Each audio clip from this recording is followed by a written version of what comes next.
Mr. Justin Bernier is a new friend. He's Chief Executive Officer of National Security Index, something near and dear to my heart because it's investing and it's national security. It's a fund company that he co-founded to help Americans invest in emerging markets without harming U.S. national security and human rights interests. He also co-founded All Source Investment Management, an independent advisor specializing in private equity and other alternative investments. He previously was an alternative investments director and portfolio manager at Morgan Stanley Wealth Management. My dad worked for Morgan Stanley. Earlier in his career, he worked in the U.S. House of Representatives. He managed national security initiatives for the chairman of the Armed Services Committee and the chairman of the Subcommittee on Intelligence, Information Sharing, and Terrorism Risk Assessment. He's a former U.S. Navy Reserve officer. Lieutenant Bernier served as the Defense Intelligence Agency's Asia-Pacific Regional Center, as well as at the Joint Intelligence Operations Center for Afghanistan in support of Operation Enduring Freedom. You know, all of these places where I've been in and out during my career, this guy was working there. He holds an MBA in Asset Management from Yale University and an MA in International Relations from Georgetown University and an MRP in International Security and Economic Policy from the University of Maryland. His BA is from Fordham University in New York City. Welcome, Justin, to the Economic War Room. You know, we've gotten to know you through the years. We've been at conferences together. We've had some great telephone conversations, you know, interrupting you on your way to, I think, Little League games and me on the way to, you know, meeting with state legislatures and things like that. But it's finally good to have you visiting our Economic War Room. It seems like you've got your own Economic War Room where you're managing money and securing America's national security interests. Well, it's nice to have one or two economic war rooms in the country that are fighting on the side of America. Most don't seem to be this these days.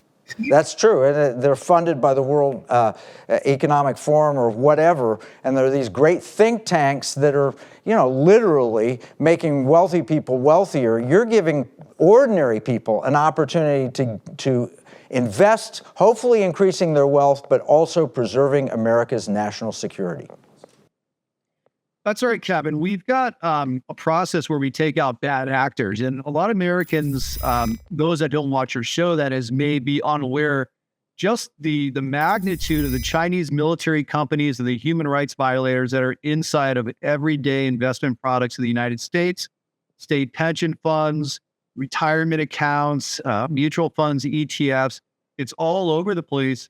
But we may be coming to a point where the government is taking a tougher stance on that. And so it's time for Americans to really wake up to this problem and start picking those bad actors out of their funds and their investment accounts. Okay, well, we're going to do a bad, good, beautiful approach. It's the opposite of Clint Eastwood, and I did get to meet him when I lived in Carmel. Pretty cool guy. But the bad's the problem. We'll talk about that. The good is President Trump, I think, with his executive order recently, and the beautiful is your NSI solution. And we're going to do 3 segments. Let's start with the bad. What is wrong with Wall Street in regard to national security?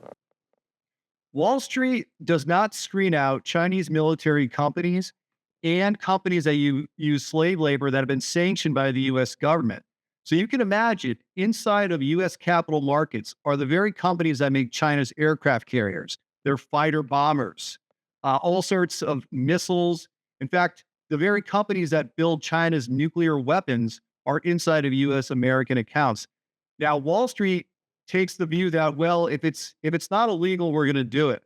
The problem with that is virtually nothing is illegal in terms of outbound investment. There aren't many controls whatsoever.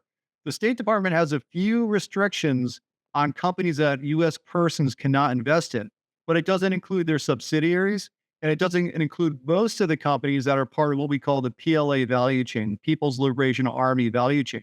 These are companies that are the tip of the spear for the Chinese military as they build up the most aggressive military, the biggest buildup that we've seen since World War II.